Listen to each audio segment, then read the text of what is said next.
নবী আমার বলেন, ইন্না শাইতানা জাসিমুন আলা কলবি বানি আদম, নিশ্চয়ই বনি আদমের কলবের মধ্যে শয়তান বাসা বাঁধে। ইজা যাকারা খানাসা ওয়া ইজা গাফালা ওয়াসওয়াসা, শয়তান যখন ওয়াসওয়াসা দেয় তার বান্দাকে আল্লাহ থেকে গাফেল করে দেয়, আল্লাহ থেকে গাফেল করে দেয়, মাহফিল থেকে গাফেল করে দেয়, বাহির কইরা দেয়। মাহফিলের মধ্যে বসতে ভালো লাগে না, শ্বাসগুলো বয়া বয়া গরম গরম চা ফুরুত ফুরুত করে টানলে, বিড়িটারে টান দিলে একটু বেশি ভালো লাগে। কথা কয় না? কথা কোন ঠিক কিনা?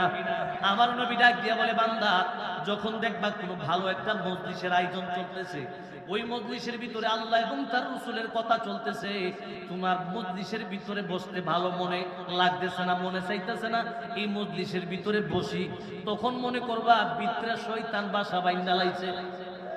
কথা কোন না? আমার নবী বলেন, লিকুল্লি শাইইন সিকালা ওয়া সিকালাতুল কুলুবি যিকরুল্লাহ। উম্মতেরা রে, আমার আল্লাহর জিকির যদি তুমি করো, মজলিসের ভিতরে গিয়া যদি আমি নবীর হাদিসের নরম নরম কথা শোনো, ঈমান তাজা করার জন্য ঈমানি কথা শোনো, আমার নবী বলেন এই ধরনের কাজগুলা যদি তুমি করো, তাহলে দেখবা তোমার কলবের মধ্যে শয়তানের বাসা থাকবে না, শয়তানের বাসাটা ভেঙে যাবে, ভেঙে ওই জায়গায় আল্লাহ এবং তার রাসূলের প্রেমের ঘর তৈরি হয়ে যাবে।